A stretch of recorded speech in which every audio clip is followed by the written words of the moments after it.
नमस्कार दोस्तों, की हालचाल। रूस ने यूक्रेन पर सैन्य कार्रवाई का ऐलान कर दिया है। जी हाँ दोस्तों, राष्ट्रपति व्लादिमीर पुतिन ने इसकी घोषणा करते हुए यूक्रेन के सैनिकों को चेतावनी दी है कि वो अपने हथियार डाल दें और अपने घरों को लौट जाएं, नहीं तो जो भी खून बहेगा उसका जिम्मेदार रूस नहीं होगा। रूसी सैन्य कार्रवाई के ऐलान के बाद से यूक्रेन में रहने वाले लोगों, खासकर अल्पसंख्यक क्रीमियाई ततार मुस्लिमों की चिंताएं बढ़ गई हैं।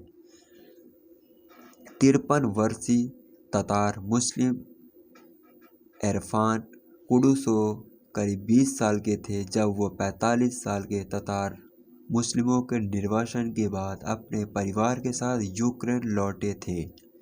साल 1991 में रूस के विघटन के बाद यूक्रेन ने खुद को स्वतंत्र घोषित कर दिया था, जिसके बाद क्रीमियाई ततार मुस्लिम अपने घर यानी यूक्रेन के क्रीमिया में लौट पाए थे। इनके कुडुसोव भी शामिल थे। यूक्रेन वापस लौटने को याद करते हुए वो रो पड़ते हैं। अल जजीरा से बात करते हुए वो कहते हैं, जब बुजुर्गों ने पहली बार हवाई जहाज से उतरकर यूक्रेन की जमीन पर कदम रखा तो उन्होंने यूक्रेन की धरती को चूम लिया। लोग खुशी से रो रहे थे। वो अपने घर लौट आए थे, लेकिन फिर साल 2014 में रूस ने यूक्रेन पर हमला कर यूक्रेन के हिस्से क्रीमिया को अपने कब्जे में ले लिया। क्रीमिया के रूसी कब्जे में जाने के बाद एक बार फिर से क्रीमियाई ततार मुस्लिमों को क्रीमिया छोड़कर यूक्रेन भागना पड़ा। यूक्रेन आकर कुडुसोव ने राजधानी कीव में एक क्रीमियाई ततार रेस्तरां शुरू किया, जो लोगों के बीच काफ़ी लोकप्रिय है। कुडुसोव भी अपनी जिंदगी को समान तरीके से जीना शुरू कर रहे थे, लेकिन एक बार फिर से रूसी हमले की खबरों ने उन्हें डरा दिया है। मूल रूप से तुर्की के रहने वाले ततार मुस्लिम पहले रूस में रहा करते थे। जर्मनी के तानाशाह एडोल्फ हिटलर के पतन के बाद 1944 में सोवियत संघ के शासक जोसेफ स्टालिन ने 2 लाख क्रीमियाई तातारों को अमानवीय रूप से उज़्बेकिस्तान निर्वासित कर दिया था। उन्हें मवेशियों की ट्रेन में भरकर निर्वासित किया गया। स्टालिन की सरकार ने ततारों पर नाजियों के साथ साठगांठ करने का आरोप लगाया था। इस निर्वासन के दौरान आधे ततार मुस्लिमों की मृत्यु हो गई। इनकी मृत्यु को लेकर कहा जाता है कि ये या तो किसी बीमारी से मरे या भूखमरी का शिकार हो गए। यूक्रेन ने तातारों के निर्वासन को नरसंहार बताया। सोवियत संघ के पतन के बाद जब ये तातार अपने घर वापस क्रीमिया लौटे तो इन्हें लोगों के भेदभाव का भी शिकार करना पड़ा।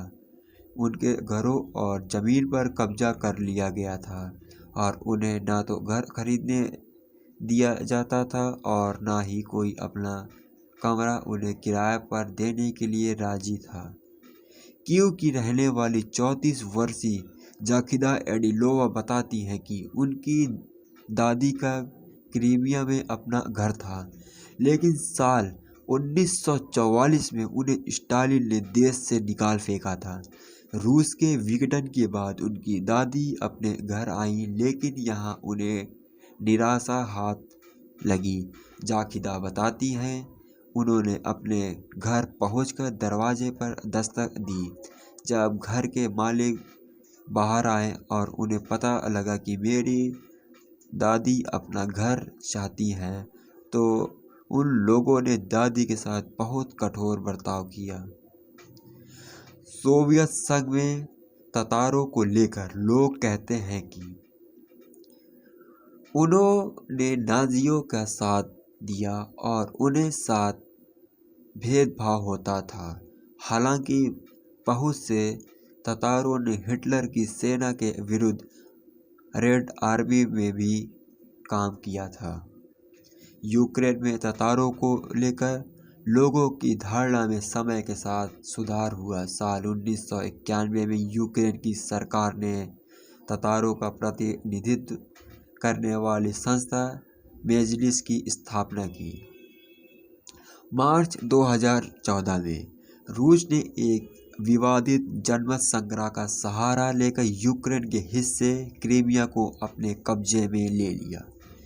इस जनमत संग्रह का 3 लाख ततार मुस्लिमों ने बहिष्कार किया और रूस के विरुद्ध में सड़कों पर उतर गए। रूसी सैनिकों ने ततारों और अन्य प्रदर्शनकारियों पर बल प्रयोग किया और कई प्रदर्शनकारी गायब होने लगे। अल जजीरा की रिपोर्ट के मुताबिक इस दौरान एक ततार मुस्लिम प्रदर्शनकारी भी गायब हुआ और कुछ दिनों बाद उसकी लाशें मिली जिस पर गहरे जख्म के निशान थे। कुडुसो ये देखकर सन्ने रह गए और वो अपने 4 बच्चों और अपने पत्नी से साथ क्रीमिया छोड़कर यूक्रेन चले आए। बाद में रूस के अधिकारियों ने क्रीमिया में ततारों की संस्था मेजलिस को बंद कर दिया। रूस ने कहा कि ये संस्था अधिवादी संस्था है जिसे बंद किया जाता है। एक ततार टीवी चैनल को भी बंद कर दिया गया। क्रीमिया से ततारों की करीब 10% आबादी भागकर यूक्रेन चली आई। रूस यूक्रेन तनाव बढ़ गया है और यूक्रेन के कई हिस्सों से गोलीबारी की आवाज़ें आ रही हैं। ऐसे में भी कुडुसो को उम्मीद है कि यूक्रेन की सेना रूस से जीत जाएगी। उनका कहना है कि 2014 की अपेक्षा यूक्रेन की सेना अब मजबूत है और वो ज़रूर ही जीतेगी। कुडुसो को तो ये भी उम्मीद है कि यूक्रेन क्रीमिया को फिर से खुद में मिला लेगा। वो कहते हैं क्रीमिया ततार अवश्य ही फिर से वापस लौटेंगे। मेरे दादा दादी को निर्वासित कर दिया गया और वो 45 सालों तक कैद में रहे, लेकिन वो हमेशा मुझसे कहते थे कि देखना हम एक दिन लौटेंगे, और वो एक दिन आया जब हम लौटे। सोरिना सीटवेलिये ने क्रीमियाई ततार मुस्लिम से शादी की है। वो एक ततार रेस्तरां चलाती हैं जो गर्म रेत पर तैयार सूप, पेस्ट्री, पकौड़ी और पारंपरिक तुर्की कॉफ़ी सर्व करता है। उनका मानना भी यही है कि एक दिन क्रीमिया फिर से यूक्रेन का हिस्सा होगा। यूक्रेन ने ततारों को मानवाधिकारों की रक्षा के लिए कई कदम उठाए हैं और वो देश में हर क्षेत्र में योगदान कर रहे हैं। कमीला यूजको यूक्रेन के मुसलमानों के धार्मिक प्रशासन में काम करती हैं। उनका कहना है कि ततार अल्पसंख्यक को यूक्रेन के मुस्लिम समुदाय का एक अभिन्न अंग है। यूक्रेन में लगभग 4 लाख मुसलमान हैं, जिनमें से अधिकांश क्रीमियाई ततार हैं। यूक्रेन की राजधानी कीव में करीब 1 लाख मुसलमान रहते हैं, जिसमें से कई उज़्बेकिस्तान, अज़रबैजान और कजाकिस्तान से हैं। कीव की अर रहमा मस्जिद में बच्चे क्रीमियाई ततार सहित अपनी मूल भाषा में शिक्षा ग्रहण कर सकते हैं। अल अरबिया न्यूज़ से बातचीत में क्रीमियाई ततार ने नेशनल मूवमेंट के राष्ट्रीय विषयों पर सलाहकार हकान क्रेमली कहते हैं कि रूस का हमला ततारों के लिए पूर्ण रूप से आत्मघाती साबित होगा। उन्होंने याद किया कि 1944 में रूस ने ततारों को कैद निर्वासन में भेज दिया था। वो कहते हैं वो हर हाल में यूक्रेन में रहेंगे और किसी भी तरह रूस नहीं जाना चाहेंगे।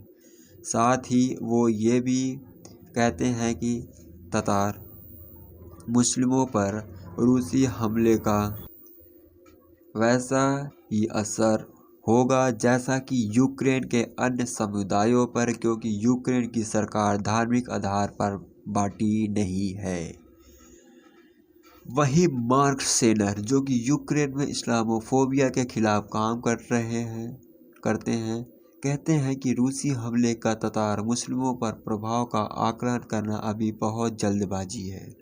वो कहते हैं हमें सतर्क रहकर स्थिति पर नज़र रखने की ज़रूरत है ताकि मुस्लिम, खासकर क्रीमिया में रहने वाले मुस्लिमों को गलत भावना के साथ निशाना ना बनाया जाए। धन्यवाद। आशा करता हूँ कि आपको ये हमारी छोटी सी रिपोर्ट बहुत ही पसंद आई होगी। अगर पसंद आई है तो आप इसे शेयर, लाइक एंड कमेंट जरूर करिएगा। धन्यवाद।